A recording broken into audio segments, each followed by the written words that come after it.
Europe Matin, Le 7-9. Mathieu Béliard. Sur Europe 1, l'heure de retrouver Sonia Mabrouk et son invité ce matin, l'ambassadeur d'Israël en France, Daniel Saada. Bienvenue à vous et bonjour Daniel Saada. Bonjour. Un déluge de feu, des centaines de roquettes du Hamas, de multiples frappes aériennes de Tsahal, c'est un déchaînement de violence. Est-ce que vous dites ce matin qu'un point de non-retour a été franchi ? Je crois que cette nuit peut être l'un des crimes de guerre les plus abjects, les plus terribles du XXIe siècle a eu lieu puisque on a essayé d'assassiner de sang-froid des centaines, peut-être des milliers d'Israéliens civils en Israël cette nuit. Un crime de guerre, monsieur l'ambassadeur, mais il n'y a pas eu ces milliers de victimes dont vous parlez. Vous savez, des centaines de roquettes, ce qu'on appelle des roquettes, ce sont des missiles, c'est entre 40 et 60 kilos d'explosifs chacun, ont été tirés sur des zones civiles avec une densité la plus forte. 4 millions d'Israéliens se trouvaient sous le feu de ces missiles. S'il n'y avait pas eu le système de défense antimissile, il y aurait ce matin plusieurs milliers de morts en Israël. Tout comme il faut s'indigner des victimes civiles israéliennes touchées mortellement par les roquettes du Hamas, est-ce que vous vous indignez ce matin avec autant de force et d'émotion des victimes civiles palestiniennes ? Je m'indigne essentiellement lorsqu'on cible délibérément des civils, ce qui n'est pas le cas des frappes israéliennes. Nous sommes en train de mener une guerre de défense. Et c'est cette défense, la légitimité du droit à nous défendre qui est en cause aujourd'hui. Vous visez des dignitaires du Hamas, mais vous considérez que les habitants de Gaza sont des victimes collatérales, des complices du Hamas ? Nous considérons que le Hamas est responsable lorsqu'il pratique la politique des boucliers humains, lorsqu'ils prennent délibérément leurs civils pour servir de boucliers humains. C'est eux qui portent la responsabilité de ces pertes. Ce sont aussi vos bombes, monsieur l'ambassadeur, qui tombent parfois sur des enfants palestiniens. Que voulez-vous que nous fassions ? Que voulez-vous ? Vous attendez à quoi ? Est-ce que nous restions les bras croisés ? Que nous laissions des centaines de missiles tomber sur nos villes ? Que nous vivions dans la terreur ? Nous sommes obligés de nous défendre et nous faisons tout ce qui est en notre pouvoir pour essayer de rendre ces frappes les plus chirurgicales possibles. Mais vous êtes un État, est-ce que vous n'avez pas les moyens, et comme vous l'a demandé la France d'ailleurs, d'avoir un usage proportionné de la force et de la violence ? Alors j'aimerais bien qu'on me donne le mode d'emploi. C'est quoi l'usage proportionné ? Lorsqu'on tire 850 missiles sur des zones civiles, nous devons envoyer 850 bombes. Lorsqu'on essaye de tuer des milliers d'Israéliens, je dois essayer de tuer des milliers de Palestiniens. Il n'y a pas de proportion dans ce conflit. Asymétrique. Il n'y a pas de proportion dans ce conflit. C'est asymétrique. Absolument pas. Il n'y a absolument pas de symétrie dans ce conflit. Nous sommes un État. C'est une organisation terroriste. Nous sommes un pays qui aimons la vie, ce sont des djihadistes. Nous sommes un État de droit, c'est une dictature théocratique. Est-ce que c'est aussi binaire, monsieur l'ambassadeur, à Gaza ? Il y a des habitants, il y a des civils, il y a des hommes, des femmes et des enfants. Vous ne pouvez pas les mettre tous dans le même sac que le Hamas, évidemment cette que nous organisation. ne mettons pas dans le même sac. Mais nous ne pouvons pas rester indifférents lorsqu'on essaye d'assassiner, comme on l'a fait cette nuit, des milliers de nos citoyens. Mais jusqu'où irez-vous ? Est-ce qu'une opération, comme on le dit, terrestre, est-ce que vous le confirmez dans la bande de Gaza, une opération de l'armée israélienne est en préparation avec toutes les conséquences que cela peut comporter ? Vous savez, cela fait malheureusement plusieurs fois que nous sommes confrontés à la violence en provenance de Gaza. Nous allons célébrer en octobre le 20e anniversaire de ces tirs de roquettes sur Israël. Nous sommes malheureusement confrontés depuis 20 ans à cette situation. Je crois, pour répondre à votre question, que depuis 20 ans, nous avons prouvé que nous mettons en œuvre tout ce qui est possible pour essayer à la fois d'assurer notre sécurité et en essayant de faire en sorte que le moins de victimes possibles soient commises du côté de palestinien à Gaza. Daniel Saada, parlons aussi des origines de cette flambée de violence. Il y a quelques semaines, la dispersion d'un rassemblement de Palestiniens qui manifestaient contre des expulsions de familles palestiniennes du quartier de Sheikh Jarrah a dégénéré. Pourquoi avoir utilisé la force à ce moment-là qui a conduit en partie à ces tensions ? Deux choses. La première, c'est que pendant près de 3 semaines, il y a eu en effet plusieurs explosions de violence à Jérusalem, mais il n'y a pas eu un seul mort. Parce que nous avons fait preuve de retenue, parce que nous avons fait preuve de modération. Ce n'est pas là la cause de la flambée de violence dont nous parlons aujourd'hui.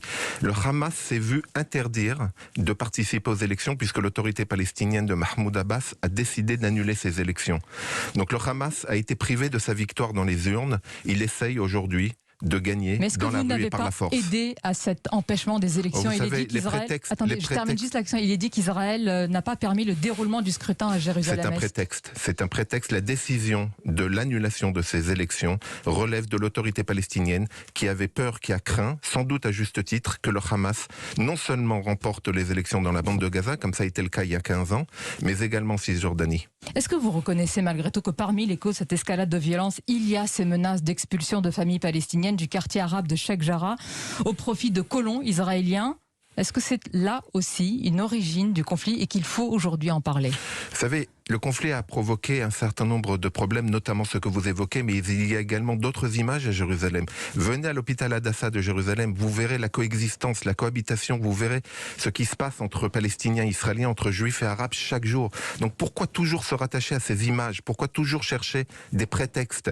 Ceux qui veulent la cohabitation, ceux qui veulent vivre ensemble, et ils sont nombreux du côté palestinien, savent qu'Israël leur tend la main et que c'est possible. J'en parle parce que c'est essentiel ce dont nous évoquons. Est-ce que clairement Israël dit à ces Israéliens, vous ne pouvez pas vous approprier ces terrains, même si certains de ces colons affirment que leurs ancêtres, monsieur l'ambassadeur, y habitaient dès 1940. C'est accessoire, mais c'est un détail accessoire. Vous pensez sincèrement que 8 habitations à Sheikh Jarrah justifient la mort de milliers d'Israéliens ? Vous le pensez sincèrement ? Personne ne le dit. Mais est-ce que vous êtes en train d'essayer de me dire qu'il y a un lien de cause à effet entre le fait qu'on a tiré 850 missiles sur 4 millions de civils avec un débat juridique sur 8 habitations dans une rue de Jérusalem. Parler des différentes situations sans qu'à chaque fois vous nous rameniez à cette situation. Est-ce que je vous dis, est-ce qu'il y a un problème qu'il faut résoudre des deux côtés ? Il faut impérativement résoudre le problème. Vous avez entièrement raison. Mais je répète que cette nuit, il s'est passé quelque chose de très grave.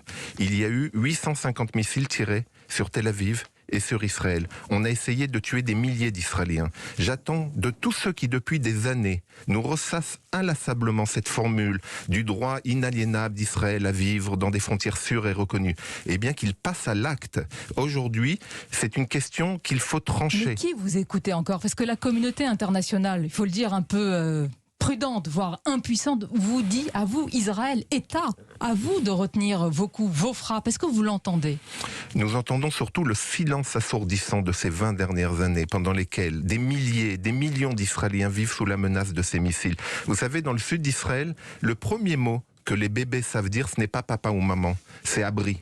C'est une situation épouvantable. Ne croyez-vous pas, monsieur l'ambassadeur, puisque vous êtes dans l'émotion, que les enfants palestiniens peuvent aussi dire la même chose et subissent le même effroi ? Mais je le comprends parfaitement, je le vis avec effroi également. Vous croyez que nous envoyons nos bombes sur Gaza avec la même joie donc avec laquelle... Donc vous reconnaissez que c'est sur des civils également qu'il y a ces victimes collatérales ? Mais nous visons des cibles militaires du Hamas qui sont installées. Toutes les organisations de défense des droits de l'homme, l'ONU l'a reconnu, y compris d'ailleurs des installations de l'ONU, des écoles de l'ONU, des écoles de l'UNRWA sont utilisées par le Hamas. Que voulez-vous que nous fassions ? Que nous baissions les bras, que nous tendions la seconde joue ?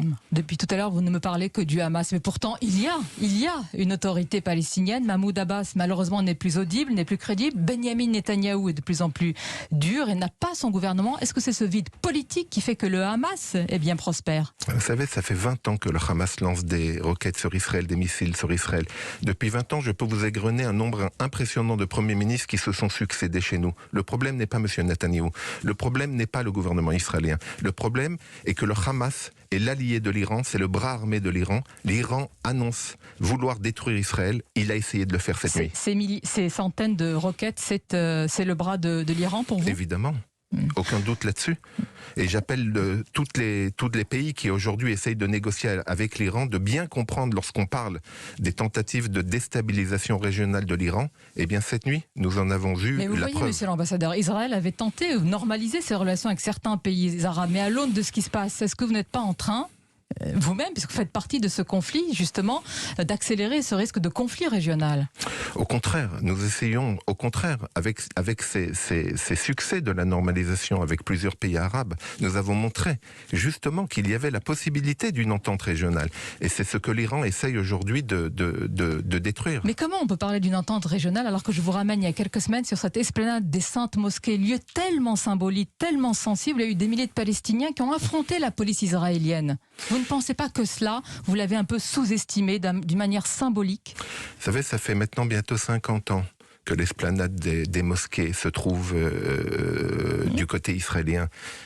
Il y a eu, ci et là, des incidents, mais fondamentalement, le droit, la liberté de culte est exercé en Israël, est exercé sur l'esplanade des mosquées. Mais puisque vous dites le droit, est-ce qu'il ne faudrait pas respecter le droit international? Je vous ramène encore une fois à Jérusalem-Est, comme ça des deux côtés, il peut y avoir un jour une solution, peut-être un début de solution. La solution viendra de la négociation entre nous pour essayer de trouver la solution. Vous y croyez vraiment? J'y crois, fondamentalement. Je pense sincèrement que nous y avons été très proches il y a quelques années.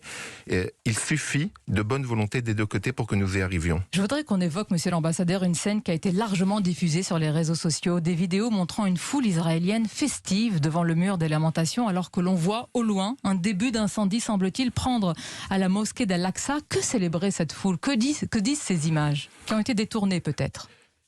Si ce n'était pas grave, je dirais que c'est une farce, une tartufferie.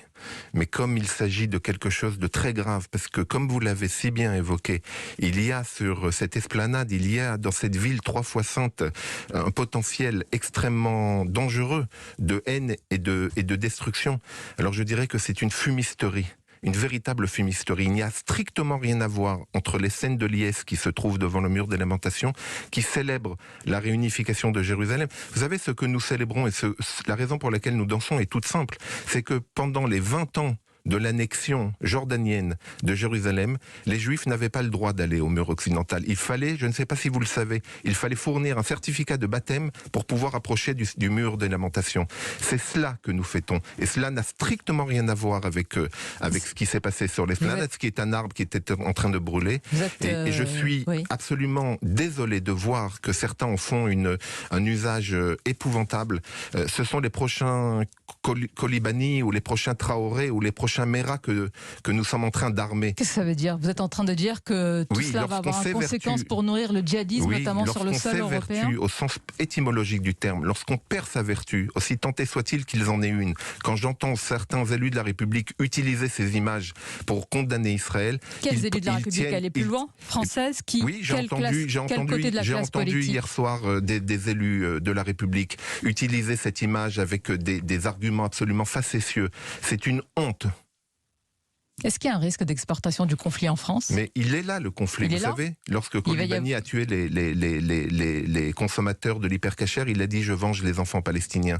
C'est ce que Mera a fait lorsqu'il a tiré de sang-froid sur des enfants à l'école juive de Ozar HaTorah. Il est là le conflit. C'est la raison pour laquelle il faut faire preuve de fermeté. Oui, mais monsieur l'ambassadeur, on vous demande, est-ce que vous voulez vraiment aussi la paix? Quel est votre objectif? Parce que, et je vais employer un mot peut-être dur, vous êtes condamnés à vivre ensemble. Absolument pas. Israéliens et Palestiniens, non? Absolument pas. Qui n'a pas le droit de vivre sur cette terre? Nous sommes destinés à vivre ensemble. Ça, c'est un mot.